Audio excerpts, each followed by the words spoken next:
Bom dia, meninas, bom dia. Chegamos ao dia 8 do nosso estudo do livro Uma Vida com Propósitos. Eu tava pensando, né? 40 dias é bastante coisa. Mas esse tempo vai passar de qualquer jeito. Então nós precisamos fazer uma escolha consciente de viver esse tempo de forma diferente, de viver para agradar a Deus, de viver para entender a vontade dele para nossa vida.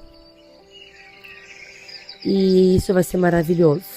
Eu desejo que tu não desista. Talvez vá mais devagar, talvez coloque aí para ouvir enquanto faz alguma outra coisa.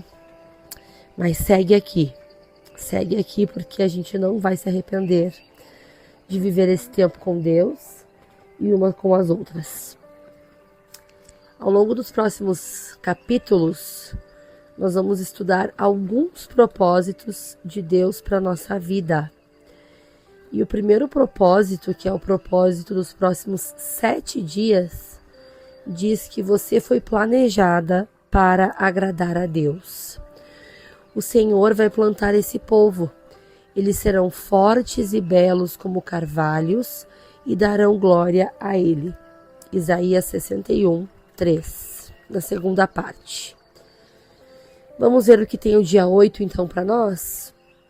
No dia 8, traz Apocalipse 4:11 como verso principal e diz assim: Tu criaste todas as coisas para o teu agrado, que elas existem e foram criadas. Então, minha querida, você foi planejada para agradar a Deus. Deus te criou com esse propósito, com essa missão, com esse desejo de ser feliz contigo. No instante que você chegou a este mundo, Deus lá do céu sorria ao assistir o seu nascimento. Ele quis que você existisse e a sua chegada lhe deu um enorme prazer. Deus, ele não precisava te criar, mas ele decidiu te criar para a satisfação dele. Então, dar satisfação e viver para o prazer de Deus é o primeiro propósito da sua vida. Quando você entender plenamente essa verdade, jamais você vai voltar a se sentir insignificante, porque isso prova o teu valor. Esse é o verdadeiro valor que nós temos, né? Sermos preciosas para Deus. Se você é assim importante para Deus e Ele te considera valiosa o suficiente para manter consigo por toda a eternidade, como é que você poderia ser mais importante do que já é? Você é uma filha de Deus e proporciona prazer ao coração dele, mais do que qualquer outra criatura. Então aqui o autor traz um dos maiores dons que Deus nos deu, que foi a capacidade de apreciar o prazer. Deus nos criou com 5 sentidos, com emoções, para que a gente pudesse experimentar essa sensação. E é por isso que Ele também nos fez a sua imagem. Com muita frequência a gente também esquece que Deus tem emoções, que Ele possui sentimentos intensos, né? A Bíblia relata que Deus sofre, fica enciumado, encolerizado, tem compaixão, piedade, tristeza, tem também alegria, satisfação, regozijo. Deus ama, sente prazer, exulta, desfruta e até mesmo sorri. Então o autor traz alguns pontos aqui a respeito dessa verdade, tá? Dar prazer a Deus é o que se chama adorar. A Bíblia diz que Deus se agrada daqueles que o adoram e confiam no seu amor. Qualquer atitude sua que agrade a Deus é um ato de adoração. E a adoração segundo os estudiosos, ela é um impulso universal. Está na estrutura do nosso ser. Nós temos a necessidade de adorar. E adorar é tão natural para a gente quanto comer e respirar. Quando nós não conseguimos adorar, nós achamos um substituto, né? Se nós não adoramos a Deus, nós achamos algo para substituir isso na nossa vida. Ainda que não seja equivalente, porque nada, né, se compara a Deus. Mas Deus deseja, então, que nós sejamos seus adoradores. Jesus mesmo disse, né, que o Pai procura adoradores que o adorem em espírito e em verdade. Então, às vezes a gente vincula a adoração com cultos na igreja, com cânticos, com orações, mas Deus, ele deseja que a nossa vida seja um ato de adoração. O autor diz também que adorar é muito mais do que música. Qualquer atitude que agrade a Deus é um ato de adoração. Então Deus, ele te convida e ele me convida a adorarmos através da nossa vida, né? E a adoração, ela é muito anterior à música, né? O Éden não traz nenhuma menção à música, mas traz menções à adoração, né? E esse conceito de adoração relacionado à música não é muito comum, mas ele não se aplica. Nós precisamos mudar e entender que nós somos o que adora a Deus, a nossa vida. A nossa vida é o que adora a Deus. A adoração também diz aqui o autor que não é para benefício próprio. A gente acha que ir ao culto ou que adorar a Deus é algo para nós, né? Hoje eu tô triste, vou colocar um louvor. Para me animar, vou colocar um louvor. Hoje eu fui no culto, saí de lá, nossa, muito melhor. Que bom, é natural que depois de um encontro com Deus a gente saia melhor. Mas a gente precisa entender que o culto não é para nós. O culto, ele é para Deus. Adorar é adorar a Deus. Então, sempre que a gente vai a um encontro com Deus, seja no nosso momento particular, em casa, seja na igreja, e a gente sente que não aproveitou o culto, ou que não aproveitou esse momento, é porque nós estamos adorando da maneira errada. Porque a adoração é para Deus, e não para nosso próprio bem, ou para nossa própria glória, né? E existem benefícios em adorarmos, mas nós precisamos ter consciência de que nós não devemos adorar para a nossa satisfação. A nossa motivação tem que ser sempre glorificar e agradar ao nosso Criador. A Bíblia traz em Isaías 29, né?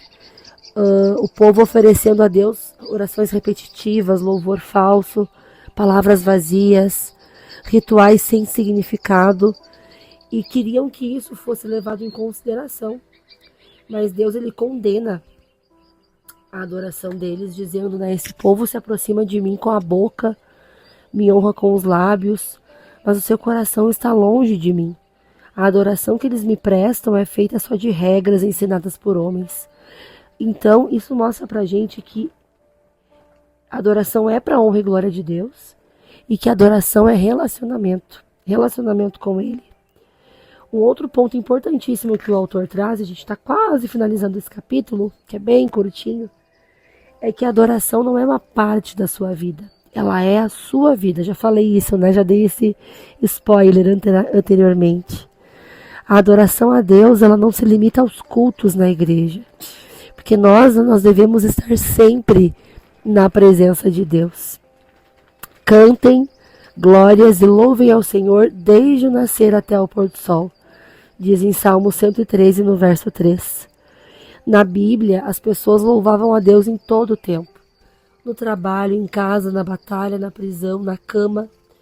Louvar deve ser a sua primeira atividade. Adorar a Deus é a primeira coisa que você faz pela manhã ao abrir os olhos. E a última coisa que faz também ao fechá-los à noite. em cada escolha, em cada palavra, no trabalho, em casa, com os filhos, com o esposo, fazendo a comida, limpando a casa, resolvendo um pepino no trabalho, na TPM, passando estresse, quando as orações são respondidas, quando elas não são, em todo o tempo, nós devemos adorar. Davi disse em Salmos 34, no verso 1, eu darei graças ao Senhor o tempo todo, a minha boca sempre o louvará. É esse o convite que nós temos, que cada atividade nossa, e nós somos mulheres, nós servimos o tempo inteiro, mesmo que a gente não queira, mesmo que a gente tenha muita ajuda, nós fomos criadas para servir, né? De uma maneira muito linda, de uma maneira a engrandecer pessoas e lugares. E cada atividade nossa, ela pode ser transformada em um ato de adoração. Quando a gente realiza ela para louvar, glorificar e agradar a Deus.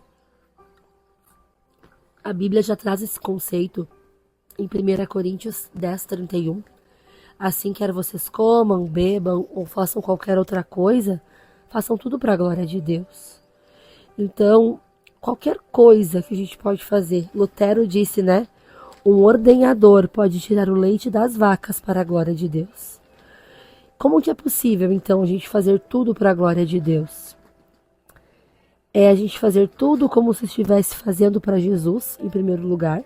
O autor traz isso para a gente. E, em segundo lugar, é mantendo uma conversa contínua com Ele durante as atividades que a gente faz. Então, né, é bem aquele meme do Instagram, no lavar dos pratos, no dobrar a roupa, no caminho do trabalho, enquanto põe os filhos para dormir, enquanto dá banho neles, conversa com Deus. Conversa em voz alta, conversa em pensamento. Faz dele um amigo em que tu pode confiar e contar as coisas. A gente costuma usar a oração apenas para pedir e agradecer. Mas Deus quer uma conversa com a gente. E esse é o segredo, então, de um estilo de vida de adoração. Fazer todas as coisas como se fossem para Jesus. E pensar nele, né, o tempo inteiro. O autor traz, inclusive, o início do namoro. Ele diz que assim que ele se apaixonou pela esposa dele, ele pensava nela o tempo inteiro, no café da manhã, dirigindo, assistindo aulas, na fila do supermercado. Ele só pensava nela. Então, nós devemos nos apaixonar por Jesus. Essa é a verdadeira adoração. Permanecer no amor de Deus, pensar nele o tempo inteiro, conversar, estar em conexão, ligada a ele o tempo todo. Para finalizar o dia 8, então, minha querida, o tema para reflexão diz: eu fui planejada para agradar a Deus. O verso para a gente memorizar está em Salmo 149, no verso 4. E diz: o Senhor está contente com o seu povo. E a pergunta para a gente meditar é: que tarefa simples eu poderia começar a fazer como se fosse diretamente para Jesus? Que tarefa? Todas as tarefas. Mas pense em uma prática hoje. Talvez aquela que está te desafiando, aquela que tu não gosta de fazer, aquela que te tira a paciência, que te irrita. Dedica ela para Jesus e diz: Senhor, não gosto de fazer isso, mas eu vou fazer para ti. E isso vai me dar alegria. E isso vai me dar condições de fazer até mesmo o que eu não gosto. Ou faz o contrário. Escolhe uma aí que tu gosta, que tu ama e que tu já está animada em fazer e dedica ela para Jesus. Mesmo que seja para as pessoas à tua volta, mas dedica ela para Jesus. Vamos orar juntas então para finalizar? Vamos? Senhor nosso Deus, Pai amado, muito obrigada, Senhor, porque o Senhor nos criou para a tua honra, para a tua glória, mas principalmente, Pai, para o teu prazer. Muito obrigada, Pai, porque nós fomos feitas para te adorar. Nos ajude, Pai, a sermos verdadeiras adoradoras, a te adorarmos em espírito, em verdade e em todo o tempo, para que nós também possamos sentir o prazer que há em te adorar, mas entendendo, Pai, que a adoração não é sobre nós, mas é sobre o Senhor o tempo todo. Senhor, fica conosco nesse dia. Nos abençoe, nos guarde, nos proteja e nos ajude a pensar em Ti em cada momentinho do nosso dia, em cada tarefa do nosso dia, desde a manhã até a noite. Que o nosso último pensamento seja contigo também. É o que te pedimos, por Jesus. Amém. Minha querida, um beijo no teu coração, fica com Deus. Não esquece de deixar aí tua curtida, de compartilhar com uma mulher. E eu te espero aqui amanhã. Nós estamos somente no dia 8. Temos muita coisa pela frente, muita coisa maravilhosa. E nós vamos conseguir viver esses 40 dias para a honra e glória do nosso Deus. Um beijo, até amanhã.